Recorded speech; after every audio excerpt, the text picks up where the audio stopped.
In New Orleans, every street has a secret.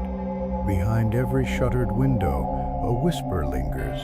In the humid air between jazz notes and church bells, something ancient stirs. They say the dead here never truly leave. From haunted mansions to voodoo priestesses, from cursed dolls to lost souls trapped in the bayou, these are the stories that refuse to die. Welcome to New Orleans. These are 9 chilling legends that still haunt its bones. Number 1, the Casket Girl of Royal Street.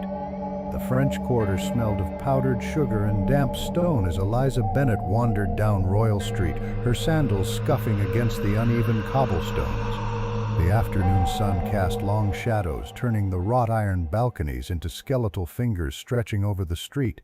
She paused outside a shop with a peeling blue door, its display window cluttered with porcelain faces, antique dolls with glassy eyes and faded lace dresses.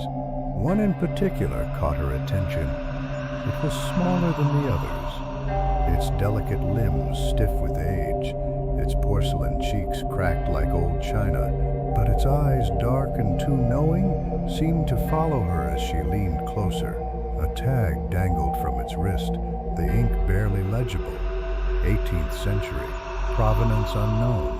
That one's got a story, murmured the shopkeeper, appearing beside her like a specter. His breath smelled of cloves and something faintly sour. Found her in an old attic near St. Louis Cemetery. Some say she belonged to one of the Casket Girls. Eliza frowned. Casket Girls? The man's lips curled, revealing yellowed teeth. Orphans sent from France to marry colonists. They buried their dead in the walls when the fever took them. Sometimes alive. A chill skittered down Eliza's spine, but she laughed it off. I'll take it. The doll felt heavier than it should have. As she carried it back to her hotel, the weight settling in her bag like a stone. That night, as rain tapped against the window, she propped the doll on the dresser. Its eyes gleamed in the lamplight, watching. She woke to whispering, not from the street, from the walls. A child's voice, frail as spider silk, murmuring in French. Eliza sat up, heart pounding. The doll hadn't moved, but its head was tilted now, as if listening. Then, from deep below the floorboards, a sound like scratching. Small fingers, desperate and weak, clawing at wood. Eliza's breath hitched. The whispers grew louder, and the doll smiled. Eliza's hands trembled as she reached for the doll, its porcelain face eerily animated in the flickering lamplight. The whispers had stopped, but the scratching beneath the floorboards continued, slow, deliberate, as if something was trying to dig its way up. She snatched her phone and dialed the front desk, her voice a hoarse whisper. "There's something under my room." The night manager sighed, his tone dripping with practiced patience. "Ma'am, it's probably just rats. Old building, you know how it is." "Rats don't whisper in French," Eliza snapped. A pause. Then reluctantly, "I'll check the records." She didn't sleep. Instead, she sat rigid on the edge of the bed, eyes locked on the doll. By dawn, the scratching had faded, but the air smelled of damp earth and old rot. The manager arrived mid-morning, his face pale. He carried a yellowed ledger, its pages brittle with age. "You weren't wrong," he muttered. "This hotel was built over an old burial pit.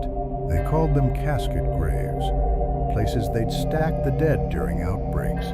But sometimes," he swallowed, "sometimes they buried the sick too soon." Eliza's stomach twisted. "Children?" The man nodded. "Mostly." She forced herself to look back at the doll. Its fingers, once neatly folded in its lap, were now outstretched, as if reaching for her. That night, the whispers returned. "Je ne veux pas dormir." "I don't want to sleep." Eliza's breath fogged in the suddenly frigid air. The scratching was louder now, frantic. A crack splintered the floorboard near the bed. Then a tiny skeletal hand, flesh long rotted away, clawed into the open air. The doll's head jerked toward it, its painted lips parting in a soundless cry. Eliza stumbled back, her pulse roaring in her ears. The hand twisted, bones creaking, and then another appeared, then another, dozens of small, desperate fingers tearing at the wood. The doll toppled from the dresser, its body shattering on impact, and from the cracks in the floor, the whispers rose to screams. "Aid news! Help us!" Eliza ran, but as she burst into the hallway, the door slammed shut behind her, and from inside the room, something began to laugh. Number 2. The Phantom of the Old Opera. The old Théâtre d'Orléans stood like a forgotten queen, its once grand facade crumbling under the weight of time and neglect. Julian Hart, a violinist with a penchant for the macabre, had always been drawn to abandoned places, but this one called to him in a way he couldn't explain. He slipped through a broken side door, the hinges groaning like a dying man's last breath. The air inside was thick with dust and the faint, sweet rot of decaying velvet. Moonlight spilled through the skeletal remains of the ceiling, painting silver stripes across the ruined stage. Julian's boots echoed as he stepped into the orchestra pit, his fingers tracing the keys of an ancient piano, its ivory yellowed and cracked. A whisper of wind stirred the tattered curtains, and for a moment he swore he heard the distant murmur of a crowd. Then applause. Not the scattered clapping of a few, but the thunderous roar of a full house. Julian spun, heart hammering, but the seats were empty, the velvet upholstery moth-eaten and gray.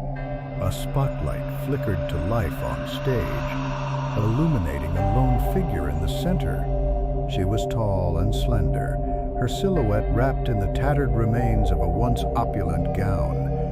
Fire had licked at her edges, her sleeves curled like blackened paper, her hair a wild halo of scorched tendrils. Julian's breath caught as she turned, her face hidden in shadow. Then she sang, "Am I the who?" Her voice was a thing of smoke and sorrow, weaving through the ruined theater like a ghostly ribbon. Julian didn't recognize the melody, but it clawed at his ribs, pulling him forward as if tied by an invisible string. The air grew thick with the scent of burning fabric, of singed hair. The spotlight brightened, and for one horrifying second, he saw her face blistered, peeling, her lips still moving though the flesh had melted away. "Jabrul," she whispered, "I burn." The piano keys slammed down on their own, a discordant shriek tearing through the air. Julian stumbled back, his violin case slipping from his shoulder and crashing to the floor. When he looked up, the stage was empty, but the smell of smoke lingered, and from the wings, a single charred hand reached out, beckoning. Julian's hands shook as he fumbled for his fallen violin case. The air still hummed with the echo of her voice, a haunting vibrato that clung to the walls like cobwebs. His pulse roared in his ears as he backed toward the exit, but the door he'd entered through was gone. In its place stood only smooth, unbroken plaster. A dry chuckle slithered through the darkness. "You hear her too, don't you?" Julian whirled. An old man sat in the front row, his gnarled fingers steepled under his chin. His suit was decades out of fashion, the fabric moth-bitten but meticulously pressed. Julian hadn't seen him before, hadn't heard him approach. Who was that? Julian managed, his throat tight. The old man's smile was a crescent of yellowed teeth. Adeline LaRue, the finest soprano New Orleans ever knew. His eyes, milky with cataracts, flicked toward the stage, until the fire. Julian followed his gaze. The spotlight still pooled on the stage, empty now, but the floorboards were scarred with blackened streaks, the ghost of flames long past. They say she was singing La Traviata when the gaslights caught her dress, the old man murmured. The audience thought it part of the show. By the time they realized, he trailed off, tapping his cane against the floor. A hollow thunk echoed through the theater. Julian swallowed. Why can I see her? The old man leaned forward, his breath sour with decay. Because she chooses you, just like the others. A cold knot tightened in Julian's gut. What others? From the shadows, a rustling. Then one by one figures emerged, pale, translucent, their mouths open in silent screams. A man in a tuxedo, his bow tie askew. A woman in pearls, her hands clutching her throat. Dozens more, their faces twisted in terror. The old man sighed. Every soul who's heard her song since that night. She lures them in, you see, makes them part of her performance. Julian's breath came in shallow gasps. The specters drifted closer, their hollow eyes fixed on him. On stage, the curtains trembled. Then Adeline reappeared, her burnt gown fluttering as if caught in an unseen wind. She raised a skeletal hand, and the phantom audience turned as one, their mouths stretching into grotesque smiles. The old man stood, brushing dust from his lapels. Break the curse, boy. Or join the chorus. Adeline's lips parted. The first note hit Julian like a physical blow, vibrating through his bones. Around him, the ghosts began to sing, their voices weaving into hers, a symphony of the damned. Julian clutched his violin, his fingers numb. And as the song swelled, the shadows reached for him. Number 3. The Rougarous Hunt. The bayou was quiet tonight. Too quiet. Jacques Boudreau leaned against the railing of his weathered fishing boat, the bayou bell, and squinted into the inky darkness. The water was still, the usual chorus of frogs and crickets eerily absent. Even the gators, normally bold enough to slink near the docks, had vanished. Only the moon watched him now, full and bloated, its reflection rippling like a pale face just beneath the surface. Jacques spat into the water and adjusted the lantern hanging from the boat's edge. The flame flickered, casting long, trembling shadows across the dock. That's when he saw them, fresh claw marks, deep and jagged, gouged into the wood. His breath hitched. They hadn't been there this morning. Fils de putain, he muttered, running a calloused finger along the grooves. Too wide for a gator, too sharp for a dog. His gut twisted. He'd heard the stories, of course. Everyone in Terrebonne Parish had. The Rougarou, a cursed thing, half man, half beast, with red eyes that glowed in the dark, a rustle in the reeds. Jacques froze. The sound was soft, deliberate, something big moving just beyond the lantern's reach. He grabbed his fillet knife, the blade glinting in the dim light. "Who's there?" he called, voice steadier than he felt. No answer. Then a low, guttural growl, vibrating through the humid air like thunder. The hair on Jacques' neck stood on end. He'd hunted all his life, tracked gators through the swamp, faced down cottonmouths without flinching. But this was something else, something hungry. The reeds parted. 2 pinpricks of red light appeared in the darkness, floating at eye level. Jacques' blood turned to ice. The eyes blinked, slow and deliberate, and then a shape emerged. Hulking, shoulders hunched, its matted fur slick with bayou water. The Rougarou. Jacques' knife trembled in his grip. The creature's muzzle wrinkled, revealing yellowed fangs, as long as his fingers.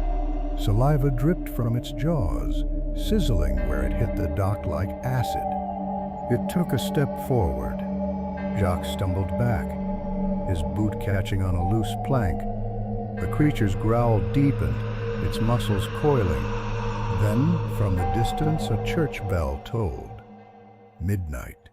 The rougarou's ears twitched. Its head snapped toward the sound, nostrils flaring. For a heartbeat, it hesitated. Then it lunged. Jacques threw himself to the side, the knife slashing wildly. He felt the blade graze fur, heard a yelp of pain. Then the creature was gone, vanishing into the swamp with a splash. Panting, Jacques clutched the railing, his heart slamming against his ribs. The dock was empty again, the bayou silent, but the claw marks were still there, and in the mud, leading away from the water, a trail of massive three-toed footprints. Jacques swallowed hard. The hunt wasn't over. It had just begun. 3 days passed, and Jacques Boudreau was nowhere to be found. The Bayou Belle sat abandoned at the dock, its lantern still swinging in the wind, casting ghostly reflections on the water. The claw marks on the wood had darkened, as if stained with something thicker than bayou mud. Old Man LeBlanc found the journal. It lay open in the boat's cabin, the pages warped from humidity, the ink bleeding in places like tears. The last entry was dated the night Jacques disappeared, scrawled in a frantic hand, the letters jagged as if written in a hurry. It's watching me.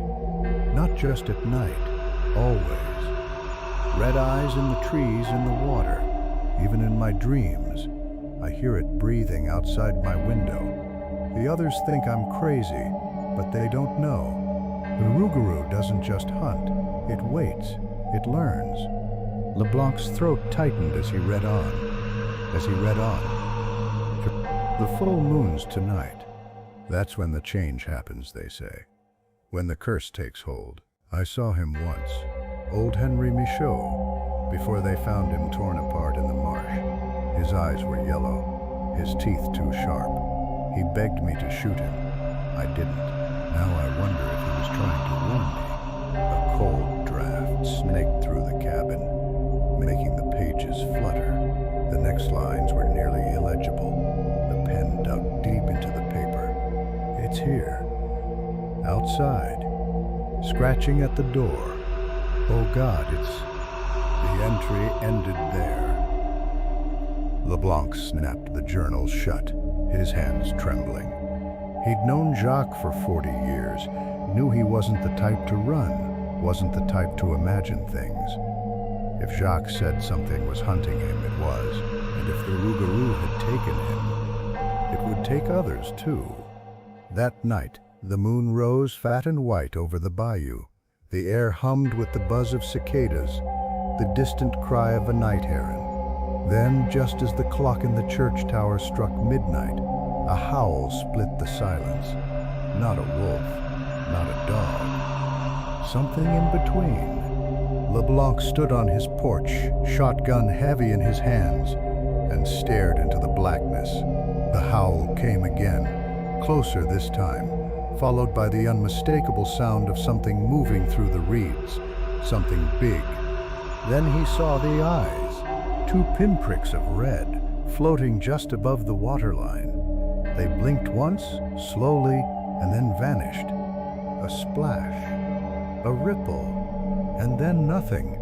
LeBlanc exhaled, his breath fogging in the chilly air. He knew what he had to do. The old tale said the rougarou could be killed, but only with silver, only by someone it had marked.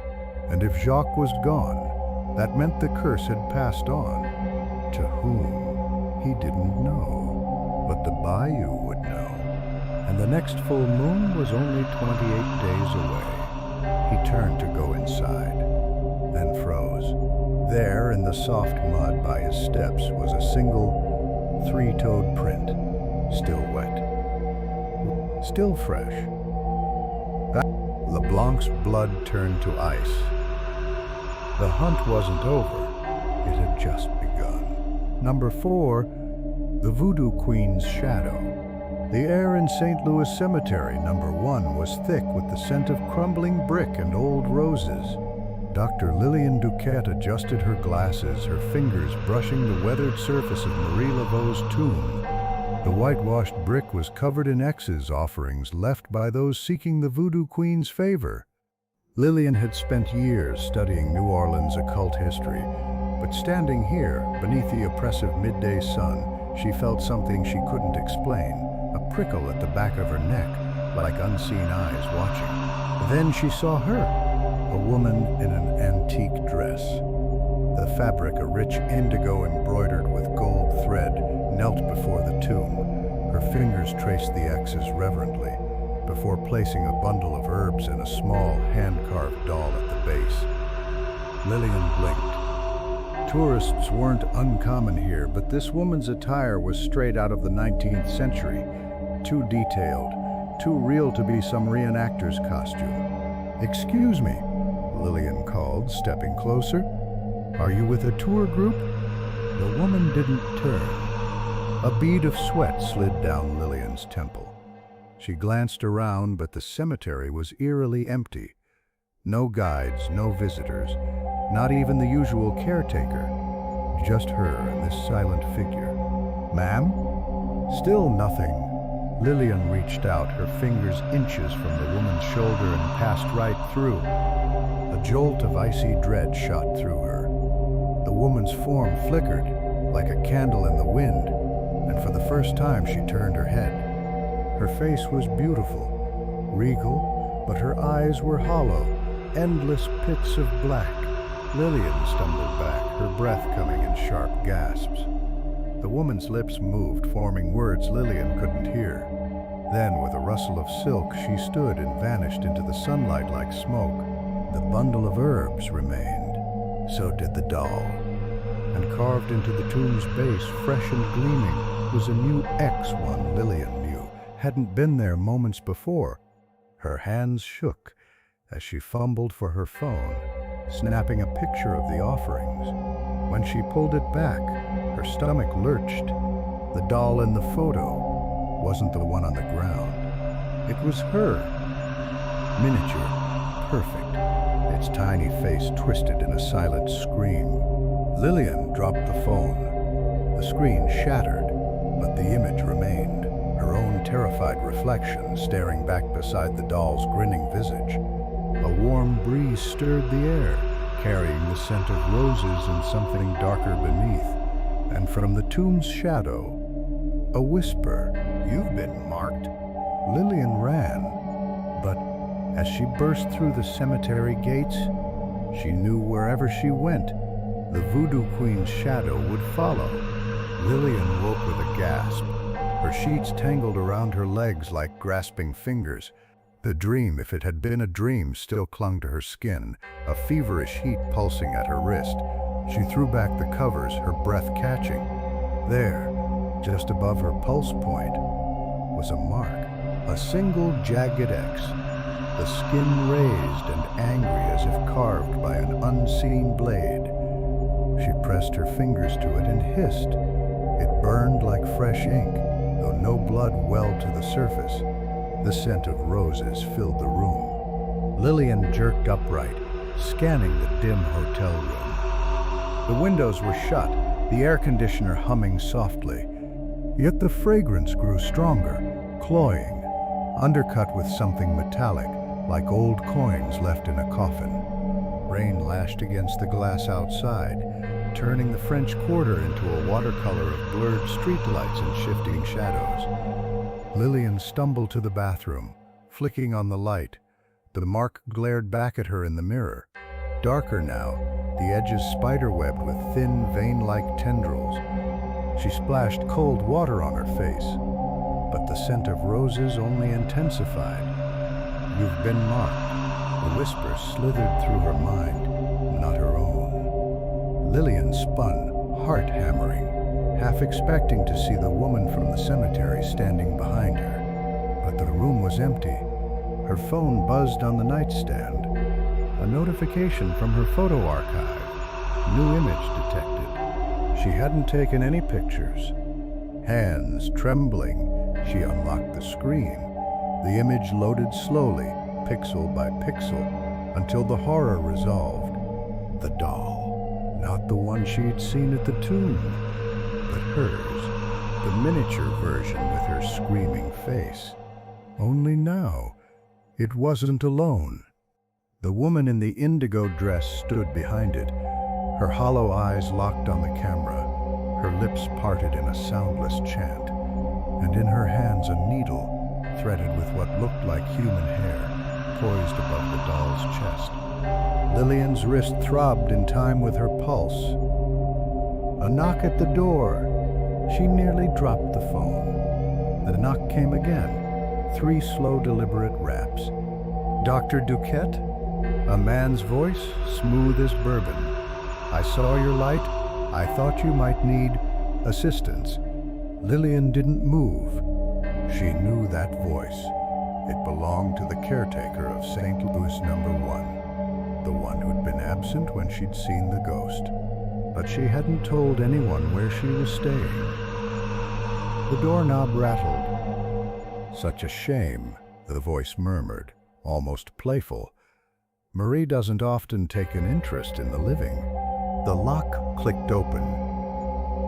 Lillian bolted for the window, wrenching it up despite the rain. The alley below was a black maw, but she didn't hesitate. She swung her legs over the sill just as the door creaked open behind her.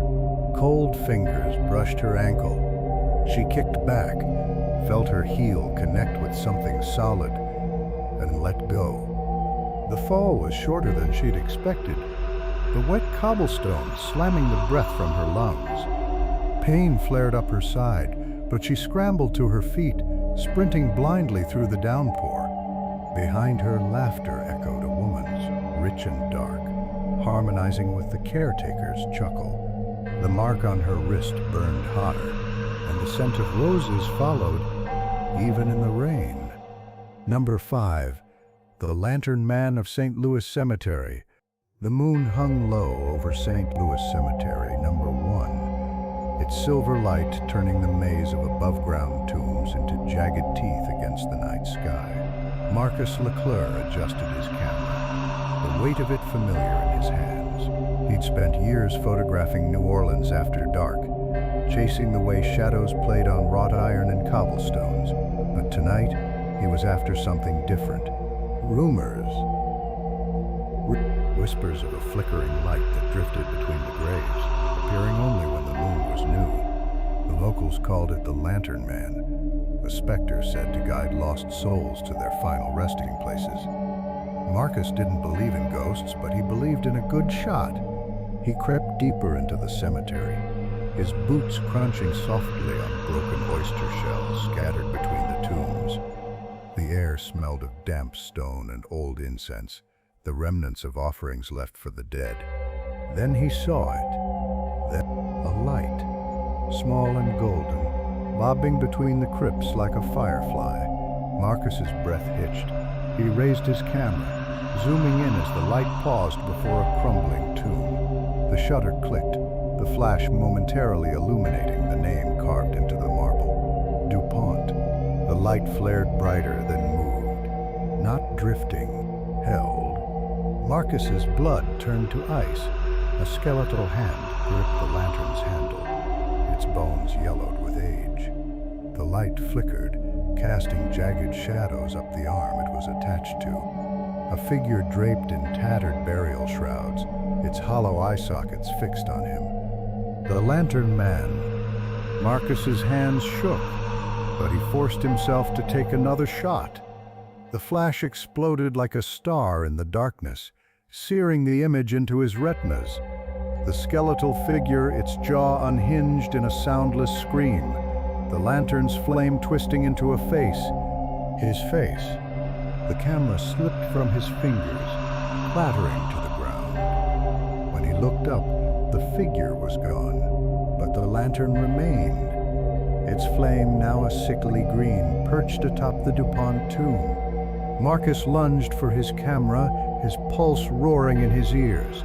The preview screen flickered to life, showing the last image he'd taken. The Lantern Man was still there, his bony fingers now pressed against the inside of the lens, as if trying to claw his way out. And behind him, etched into a tomb that hadn't been there before, a name, Marcus Leclerc. a breath schmuck. The lantern's flame guttered out. Darkness swallowed the cemetery whole, and from somewhere in the black, a dry, rattling whisper, "You're late." Marcus's hands trembled as he fumbled with the camera's playback button, scrolling through the images with frantic urgency. Each photo confirmed the same impossible truth. The Lantern Man was real, and he had marked Marcus in a way that defied reason. The final image burned into the screen was the worst.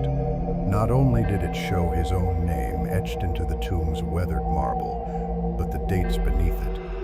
Born March 14, 1985. Died tonight's date. His breath came in shallow gasps. The cemetery around him had gone unnaturally silent. The usual rustle of leaves and distant hum of the city vanished. Even the wind had stilled, as if the world itself was holding its breath. A soft click sounded behind him. Marcus turned slowly, dread coiling in his gut. The lantern had relit itself, its flame now a ghostly blue, casting long skeletal shadows across the tombs. And standing beside it, closer than before, was the Lantern Man. Up close, the specter was worse than Marcus had imagined. The burial shroud hung in tatters, revealing patches of mummified flesh clinging to bone. The jaw hung slack, the teeth blackened with age, but the eye sockets, deep and endless, seemed to pulse with a darkness that swallowed the light. The Lantern Man extended a bony finger, pointing past Marcus. He didn't want to look, but he did. A fresh tomb stood where there had been none before, its marble gleaming as if newly carved. The name was his, the dates were his, and the door slightly ajar.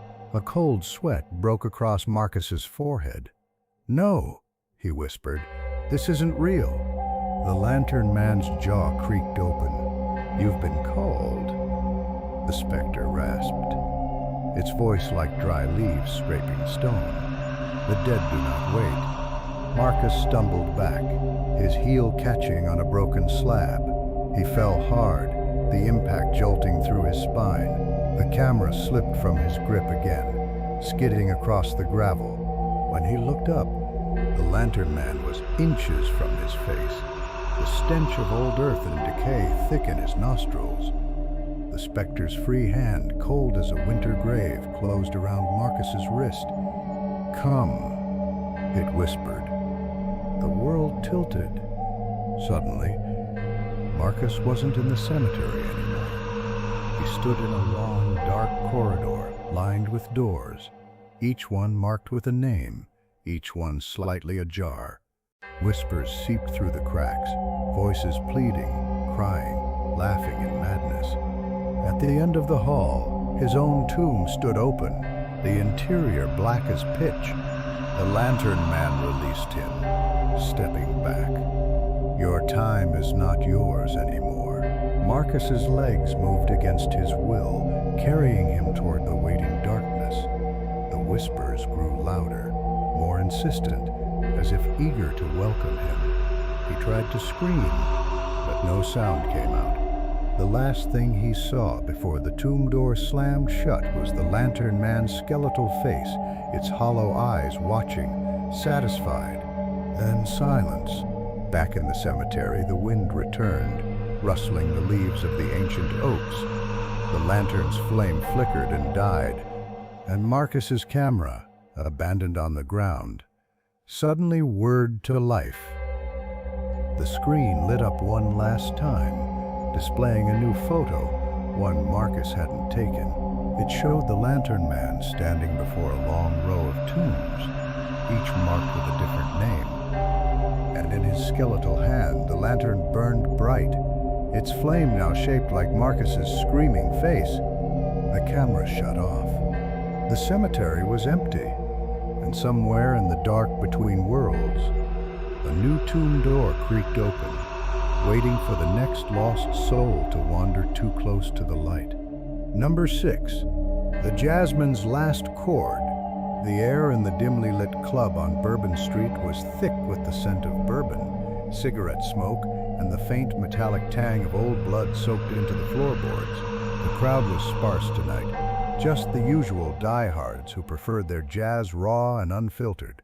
Elias Carter adjusted the strap of his saxophone, his fingers dancing over the keys in a silent warm-up. The stage lights flickered, casting long shadows that slithered across the walls like restless spirits. A murmur rippled through the audience as the club owner, a wiry man with a perpetual 5 o'clock shadow, leaned into the microphone.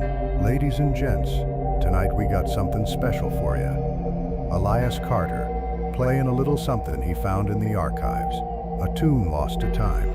Elias hadn't told anyone where he'd really found the music. The sheet had been tucked inside an old water-stained sax case he'd bought at a flea market in the Treme. The paper was brittle, the notes faded, but the name scrawled at the top in spidery ink was still legible. J. Smoke LeBlanc, 19. The moment Elias had played the first note at home, the air had turned cold. Now, as he raised the sax to his lips, the room seemed to hold its breath. He blew the first haunting note, a sound like a soul being pulled backward through time. The melody unfolded like a secret, slow, mournful, then spiraling into something wild and untamed. Then the impossible happened. A trumpet joined in.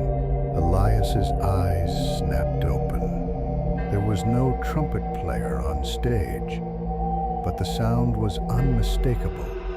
Rich, brassy, weaving seamlessly into his own playing. The crowd stirred, heads turning as if searching for the source.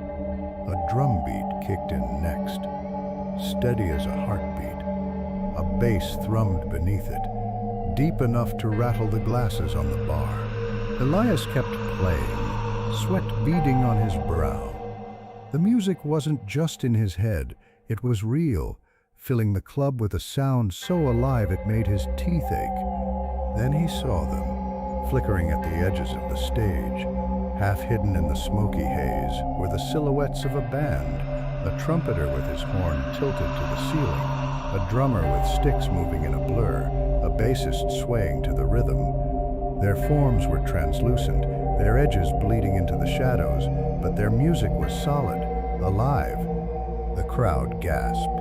A woman near the front dropped her glass, the shatter lost beneath the swell of the song. Elias's fingers moved on their own now, the saxophone wailing under his hands as if possessed. The ghostly band swelled around him, their faces hollow, their eyes dark pits of nothing.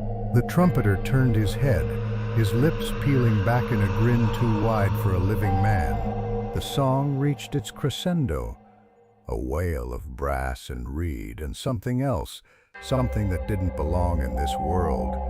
The lights flickered violently, plunging the room into darkness for one heart-stopping second. When they came back on, the ghosts were gone. The music stopped. Silence. Then the sound of one pair of hands clapping, slow, deliberate, from the back of the room. Elias squinted into the gloom. A man in a tattered 1920s suit stood by the door, his face obscured by shadow.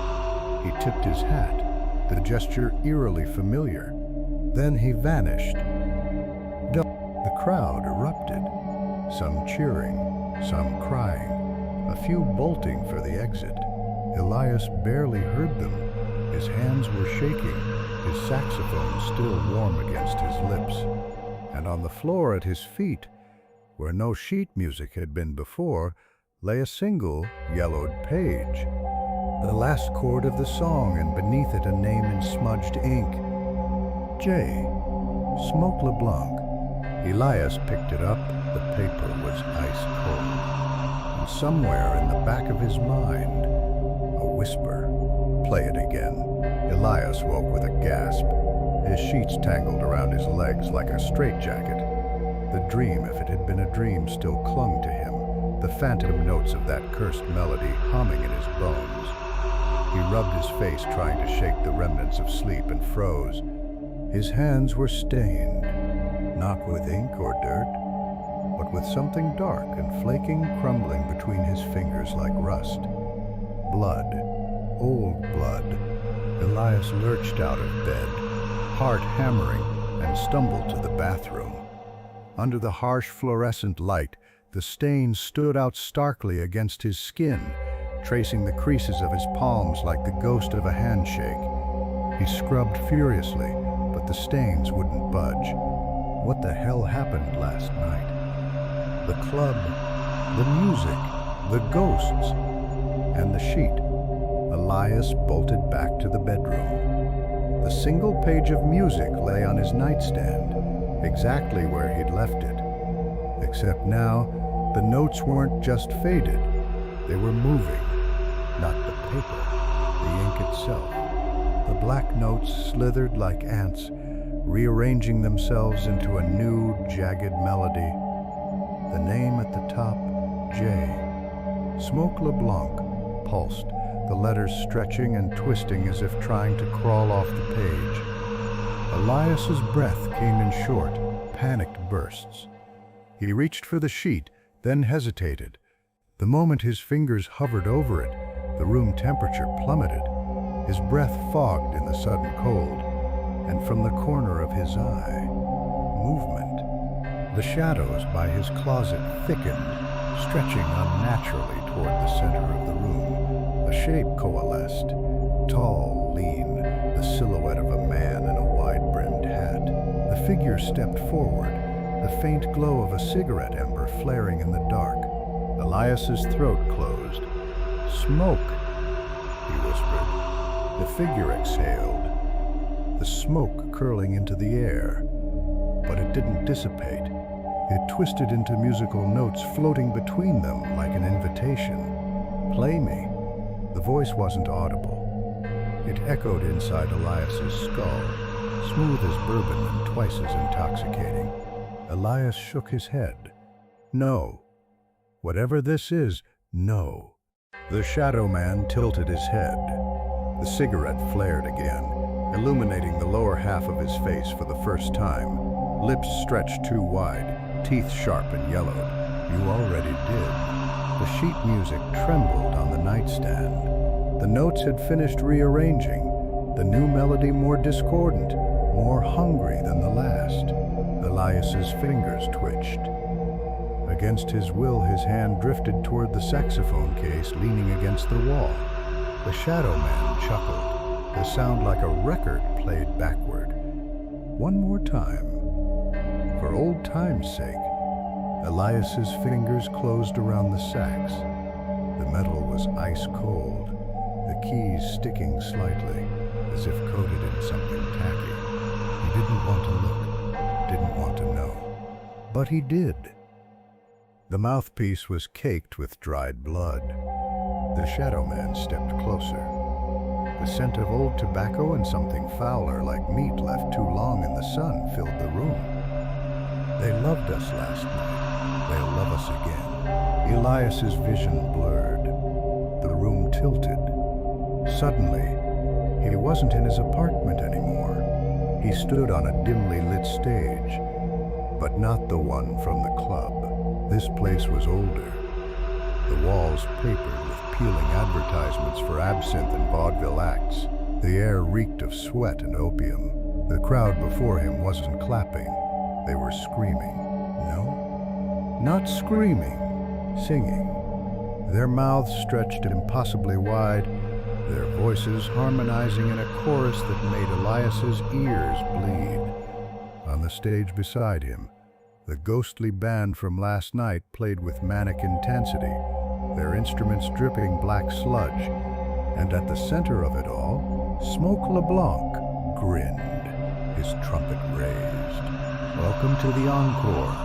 Elias tried to drop the sax, but his hands wouldn't obey. The mouthpiece pressed against his lips. The first note tore from him, a sound like a dying animal. The crowd surged forward, their hands clawing at the stage, and Elias played. He played until his fingers bled. He played until the blood wasn't his own. When he came back to himself, dawn was breaking. He stood in the middle of his apartment, the saxophone hanging from his neck, his lips cracked and raw. The sheet music was gone. But on the wall opposite him, written in something dark and flaking, were 5 words. "You're in the band now." Elias's reflection in the mirror grinned. It wasn't his smile, and in the daylight his shadow wore a hat. Number 7, the drowning house. The storm had come in fast, the kind that rolled off the Gulf with a vengeance. Rain slashed sideways, turning the bayou into a churning black mirror. Daniel Arnault gripped the wheel of his fishing boat, the Murray squinting through the downpour. The radio had crackled with warnings, flash floods, seek higher ground, but Daniel had lived on the water long enough to know when to run and when to ride it out. Then the lightning struck. A jagged fork split the sky, illuminating the swamp for one blinding second. That's when Daniel saw it. A house. A house. Not on the banks, not on stilts like the others in the water. Its peaked roof barely breaking the surface, its windows glowing with a soft golden light. Daniel's pulse stuttered. He knew these waters like the back of his hand. There wasn't a house here. Not now, not ever. Yet there it was. The wind howled, pushing the Murray closer. The house's front door hung open, swaying gently with the current, the dark water inside lapping at the threshold like a hungry tongue. Then singing, a woman's voice, low and sweet, weaving through the storm like a thread of honey. A lullaby. Daniel knew the tune, Fay Doo Doo, the same one his grandmother had hummed to him as a child. But no one was out here. No one could be. The boat drifted nearer, the house's windows now close enough to see inside. The glass was murky, streaked with algae, but the light behind it moved, shadows shifting, shapes that might have been furniture, might have been people. A face appeared, pale, blurred by the water, but unmistakably human. A woman, her dark hair floating around her like seaweed, her lips moving in time with the song. Her eyes were closed, her expression peaceful, as if she were simply sleeping upright. Daniel's breath caught. She opened her eyes. Black, no whites, no irises, just endless, depthless black. The song stopped. The house groaned, its timbers shifting, and then the door slammed shut with a force that rocked the Murray. Daniel stumbled back, yanking the throttle. The engine coughed, sputtered, then died. Silence. Even the rain seemed to pause, the world holding its breath. Then, from beneath the boat, a sound. Knocking. 3 slow, deliberate raps against the hull. Daniel didn't move, didn't breathe. The knocking came again, louder this time, more insistent. Something was down there, something that wanted in. The radio crackled to life, static giving way to a voice not the weatherman, not any language Daniel recognized. Guttural, wet, like words spoken through a mouthful of water. The house's windows darkened, the light inside snuffing out one by one. Then, with a sound like a drowning man's last gasp, it sank. The water closed over the roof, the chimney, the door, leaving no ripple, no trace it had ever been there. The knocking stopped. The rain returned in a deafening roar. Daniel's engine roared to life on its own, the Murray lurching forward as if shoved. He didn't look back, didn't slow down, but as the bayou swallowed the last of the daylight, he could still hear it, faint beneath the storm. The lullaby. And beneath that, the sound of small hands pressing against the underside of the water, waiting. The divers arrived at dawn, their boat cutting through the still, mist-laden waters of the bayou. Daniel had reported the house, though no one believed him at first. Not until the sonar scans showed the outline of a structure beneath the murk, its dimensions too precise to be natural. The lead diver, a grizzled man named Harlan, adjusted his mask and gave Daniel a sidelong glance. "You sure about this chair?" Ain't nothing down there but gators and old logs. Daniel's fingers tightened around the railing. I know what I saw. Harlan shrugged and signaled to his team. One by one, they slipped beneath the surface, their flashlights cutting weak beams through the tea-colored water. The bayou was eerily quiet, the usual chorus of frogs and insects absent. Even the gators kept their distance, lurking at the edges like wary spectators. Daniel watched the divers' bubbles rise in slow, fat clusters, his stomach knotting with each passing minute. Then a tug on the safety line. Harlan surfaced first, his face pale beneath his tan. He ripped his mask off, gasping. Jesus wept. The other divers followed, hauling something between them in a mesh net. Daniel leaned over the side, his breath catching. Toys. A porcelain doll with one eye missing, its dress rotted to lace. A tin wind-up boat, rusted shut. A little wooden horse, its paint long gone. All of them old, centuries old, but preserved by the brackish water.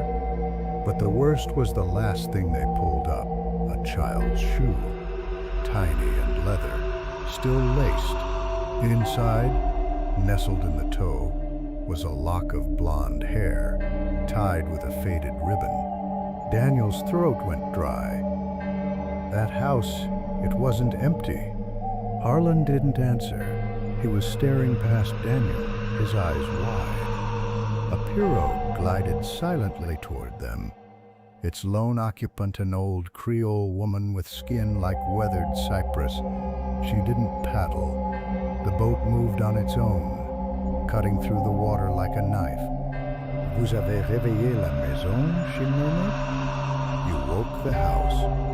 Daniel's French was rusty, but the warning in her tone needed no translation.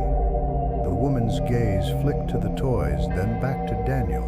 Elle ne se montre que quand elle a faim. She only appears when she's hungry. A chill skittered down Daniel's spine. Hungry for what? The old woman's lips peeled back in a humorless smile.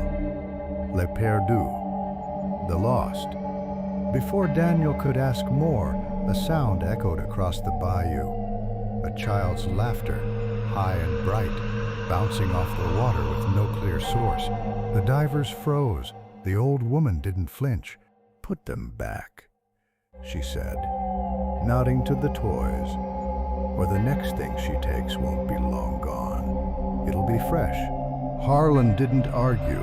He tossed the net back into the water, the toys sinking like stones. The pirogue began to drift away, the old woman's voice trailing after her like smoke. Fais attention, Fils. Elle t'a goûté maintenant. Be careful, son. She's tasted you now.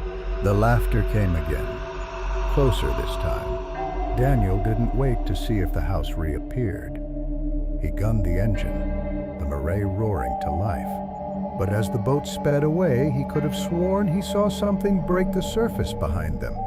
Not a log, not a gator, a hand. Small, pale, waving.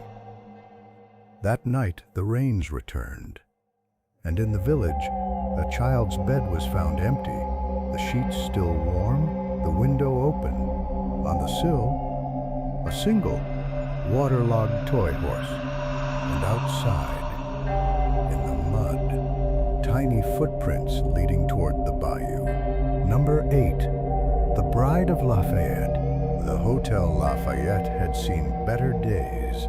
Once a grand wedding venue in the 19th century, its marble floors now bore the scuffs of time, its chandeliers dimmed by layers of dust. Sophie Laurent ran her fingers along the peeling wallpaper of the lobby. The floral pattern faded to ghosts of roses. She'd chosen this place for her thesis, Haunted Histories of the Deep South, and if the whispers were true, the Lafayette was the crown jewel of paranormal activity. The clerk at the front desk, a gaunt man with hollow cheeks, slid her key across the counter without meeting her eyes. Room 27, 3rd floor. Sophie hesitated. I requested room 303. The clerk's fingers twitched. Occupied. By whom? Your website said. Occupied, he repeated, his voice dropping to a whisper. And you don't want that room, miss. Not if you value your sleep. Sophie's pulse quickened. Perfect. She waited until midnight before slipping upstairs, her camera and voice recorder in hand. The elevator was out of service, convenient, so she took the stairs, her footsteps muffled by the thick carpet. The higher she climbed, the colder the air became, until her breath fogged in front of her. Room 303 was at the end of the hall, its door slightly ajar. Sophie pushed it open. The room was frozen in time.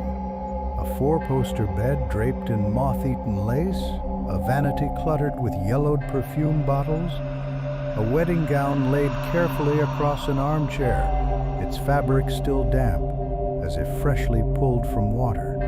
Then she saw her. A woman stood by the window, her back to Sophie, her silhouette framed by moonlight. She wore the same dress from the chair, the hem dripping onto the hardwood. Sophie's mouth went dry. Hello? The figure turned. She was beautiful, or had been, once. Now her skin was bloated and gray, her lips tinged blue, her dark hair clinging to her neck in wet ropes. Water pooled at her feet, spreading across the floor in creeping tendrils. Have you seen him? The woman asked, her voice bubbling like a brook. Sophie's fingers tightened around her camera. Seen who? My groom. The bride took a step forward, the water sloshing audibly in her shoes. He was supposed to meet me here. We were to be married at dawn. Sophie's throat tightened. The Lafayette's most famous tragedy, a bride drowned in the hotel's cistern on her wedding night. Her groom vanished without a trace. What year is it? She whispered. The bride tilted her head, water trickling from her ear. 1894. A chill raced down Sophie's spine. She lifted the camera, snapping a photo. The flash illuminated the room in stark light, revealing the bride's reflection in the vanity mirror, or lack thereof. The bride's face twisted. You see me? Sophie backed toward the door. Can help you find him. What's his name? Lucien. The bride's voice cracked. Lucien Moreau. He wore a silver pin, a swallow in flight. She reached for Sophie, her fingers pruned and pale. Tell him I'm waiting. The door slammed shut behind Sophie, the lock clicking on its own. The bride smiled, her teeth black with rot. Tell him you'll be joining us. The water on the floor surged, rising to Sophie's ankles in an instant. It was cold, colder than anything natural, sapping the heat from her bones. She wrenched at the doorknob, but it wouldn't budge. The bride advanced, her sodden dress dragging. He always liked brunettes. Sophie's camera slipped from her fingers, landing in the water with a splash. The bride's reflection flickered in the viewfinder. Not a woman, but a corpse. Her eyes milky, her throat slit ear to ear. Sophie screamed. Down the hall, a door creaked open. Then footsteps. The water receded as quickly as it had risen, the bride's form dissolving like mist. By the time the clerk burst in, panting, the room was dry. Only Sophie's shaking hands and the waterlogged camera remained as proof. The clerk's face was ashen. I told you not to come up here. Sophie pointed to the armchair. The dress, it was wet. The chair was empty. But on the floor, glinting in the moonlight, was a silver pin, a swallow in flight, and from the walls, a whisper, "Thank you for finding him." The clerk grabbed Sophie's arm, hauling her into the hall. As the door to 303 swung shut, Sophie caught one last glimpse inside of the bride, now seated at the vanity, brushing her hair, and beside her the shadow of a man, his hand resting on her shoulder. The clerk locked the door. Next time, he muttered, listen. Sophie didn't argue, but as she descended the stairs, her shoes squelched with every step, and in her pocket the swallow pin burned like ice. Sophie's hands wouldn't stop shaking. Back in her room, she dropped the silver swallow pin onto the nightstand, flinching as it clattered against the wood. The metal was unnaturally cold, the edges tarnished black as if it had been pulled from deep water. She half expected it to move on its own, but it lay still, a silent accusation. The camera was ruined, the lens fogged from the inside, the screen dark no matter how many times she pressed the power button. She set it aside with a sigh and pulled out her voice recorder. Maybe it had captured something. She hit play, static. Then, faint but unmistakable, the bride's voice, bubbling and wet. "Have you seen him?" Sophie's breath caught. The recording continued, her own voice responding. Then the bride's whispered plea, "Tell him I'm waiting." A loud splash, a scream, her own. Then just before the recording cut out, a new voice, a man's smooth and deep. "At last, my love." Sophie stared at the recorder. That voice hadn't been there in the room. A knock at the door made her jump. "Miss Laurent?" The clerk's voice, muffled through the wood. "You left this downstairs." Sophie hesitated, then opened the door a crack. The clerk stood there, holding a yellowed envelope. Water stains bloomed across its surface, the ink of her name, Sophie Laurent, barely legible. "I didn't leave anything," she said slowly. The clerk's expression didn't change. It was in the mailbox, old slot by the front desk. Must have been there a while. Sophie took the envelope, her fingers brushing his. His skin was ice cold. The moment she touched it, the hallway lights flickered. The clerk's face seemed to warp for a second, his eyes sinking, his lips thinning into a rictus grin before snapping back to normal. Sophie recoiled. The clerk merely tipped his hat and walked away, his footsteps eerily silent on the creaking floorboards. She shut the door and tore open the envelope. Inside was an invitation, the paper brittle and waterlogged, the edges nibbled by time. "You are cordially invited to witness the union of Mademoiselle Élodie Duchamp and Monsieur Lucien Moreau on the 13th of October, 1894, at the Hotel Lafayette. Dancing to follow. Midnight supper." The back bore a handwritten note in faded ink. "Reserved seating for Sophie Laurent." Sophie's blood turned to ice. The invitation shouldn't exist, and her name definitely shouldn't be on it. A drop of water hit the paper, then another. She looked up. The ceiling above her was dry, but the air smelled suddenly of damp silk and river mud. A cold draft snaked through the room, making the invitation flutter in her hands. Then, laughter.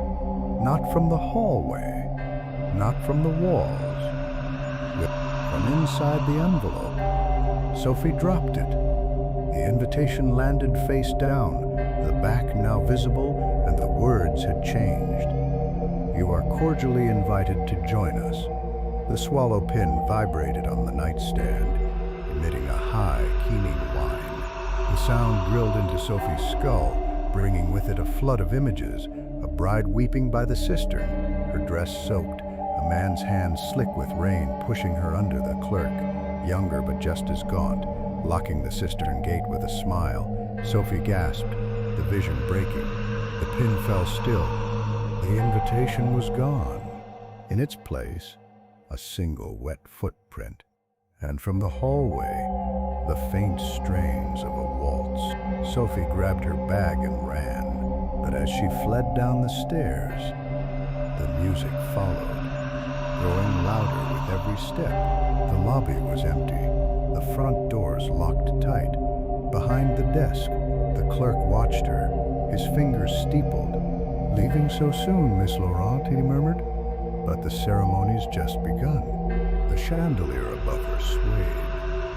Though there was no wind, and from the grand staircase a voice, "You RSVP." Sophie turned. The bride stood at the top of the stairs, her dress dripping, her arms outstretched. Behind her, shadows moved, dozens of them, twirling in time to the phantom waltz.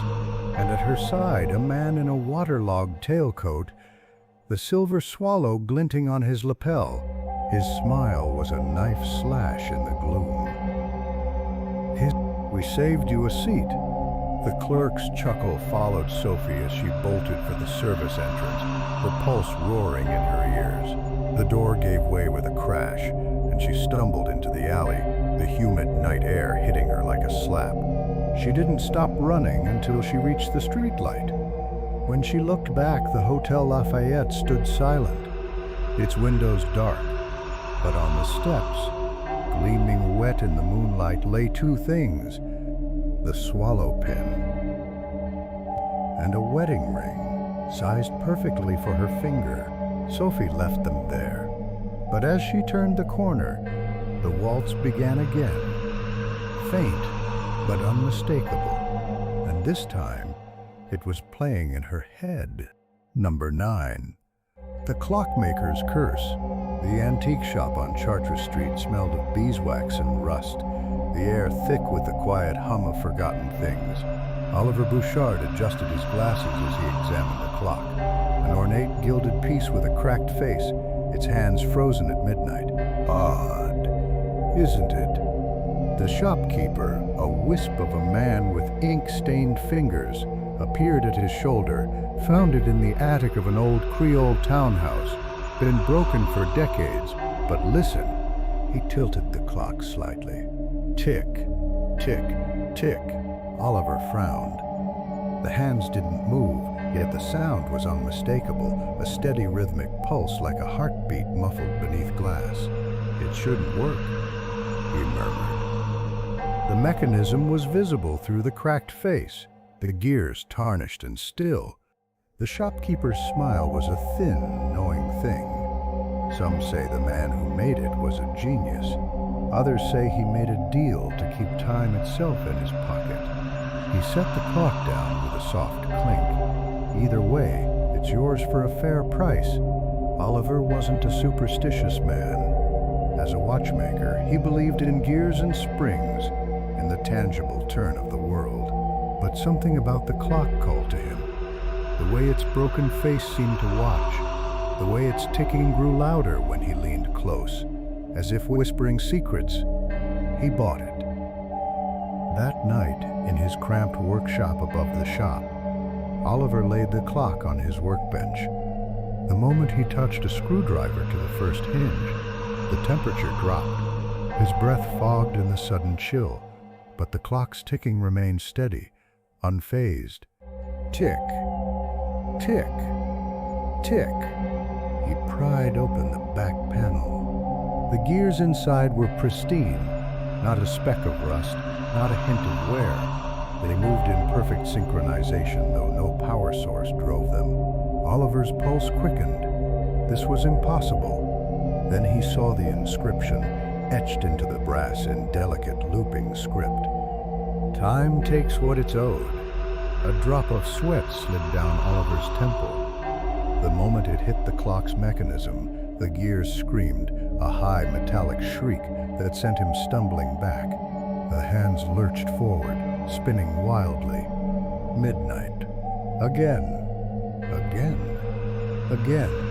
The clock's chime rang out deep and sonorous, shaking the walls. Oliver clapped his hands over his ears, but the sound drilled into his skull, vibrating in his teeth. Then, silence. The clock lay still, its face intact, its hands once more frozen at 12. Oliver exhaled. A trick of the light, a glitch in the mechanism. He reached to close the panel and froze. His reflection in the clock's glass was wrong. The man staring back was decades older, his hair gone white, his face carved with deep lines. Oliver touched his cheek, his fingers meeting smooth skin, but the reflection's gnarled hand mirrored the movement exactly. A whisper slithered from the clock. One turn, one life. Oliver recoiled, knocking over his tools. The crash snapped whatever spell had gripped him. When he looked back, the reflection was his own again, young, unmarked. But on the workbench, beside the clock, lay a single strand of silver hair, and the scent of old age, dry skin, and camphor lingered in the air. Oliver slammed the panel shut. The clock ticked once, smug, and fell silent. Outside, the church bells struck midnight, and in the mirror across the room, Oliver's reflection smiled, a slow, knowing curve of lips he hadn't made. The clockmaker's curse had found its next keeper. Oliver didn't sleep that night. Every time he closed his eyes, he saw the aged reflection, the hollowed cheeks, the milky eyes, the cruel twist of time that had no right to touch him yet. The clock sat on his workbench, silent now, its face turned away as if in disdain. At dawn, he returned to the shop on Church Street, the bell above the door jingling too cheerfully for the dread in his chest. The shopkeeper stood behind the counter, polishing a tarnished pocket watch, his expression unreadable.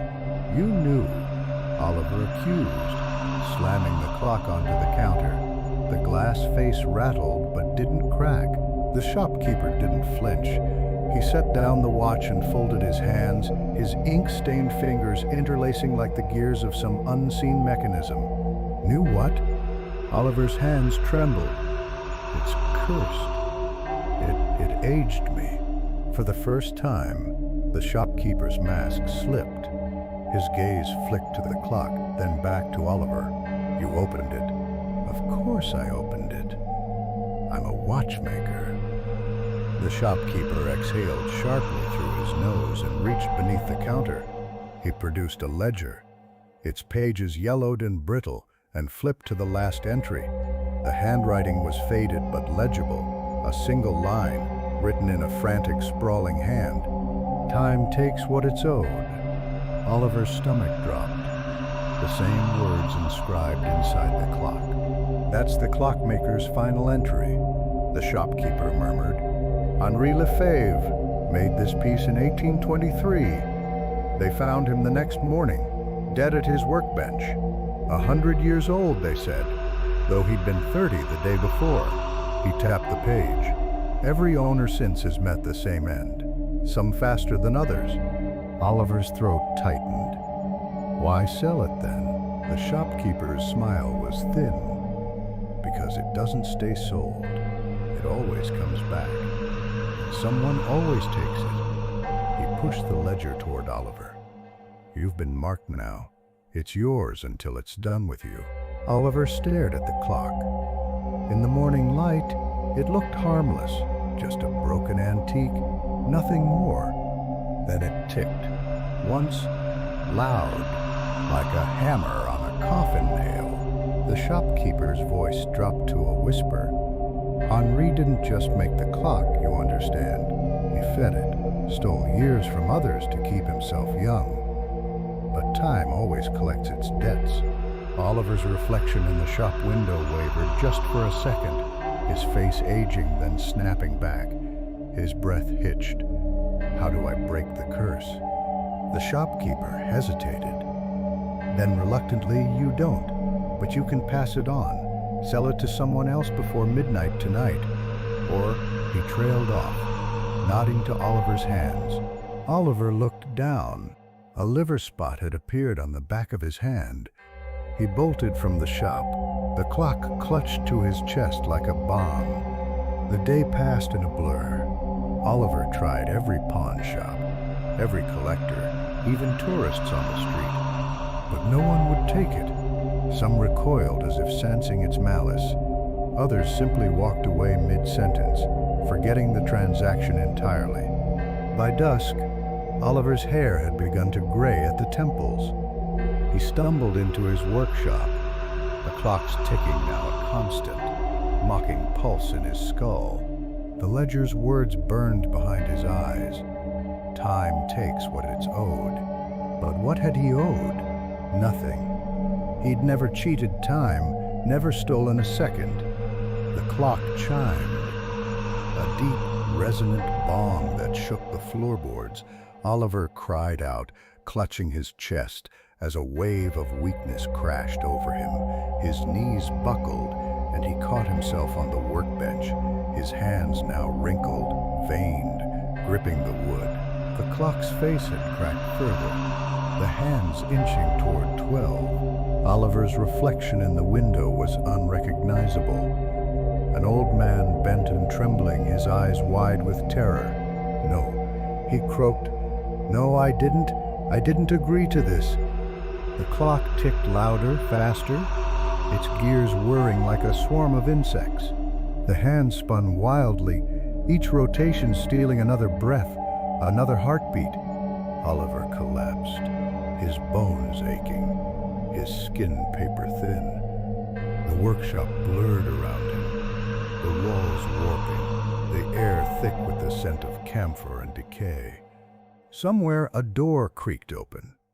Footsteps echoed on the stairs, slow, deliberate. Oliver's vision darkened at the edges, but he saw him, a gaunt figure in a tattered waistcoat, his fingers stained with ink and oil. The clockmaker, Henri Lefebvre, smiled, his teeth yellowed, his eyes hollow. "Everyone agrees," he whispered, his voice the grind of rusted gears. In the end, the clock struck midnight, the final deafening chime, and Oliver Bouchard, aged 97, crumbled to dust on the floor of his workshop. The clock fell silent. Its face, now fully cracked, showed no time at all. Downstairs, the shop bell jingled. A new customer had arrived. And on the counter, the clock waited, always waiting.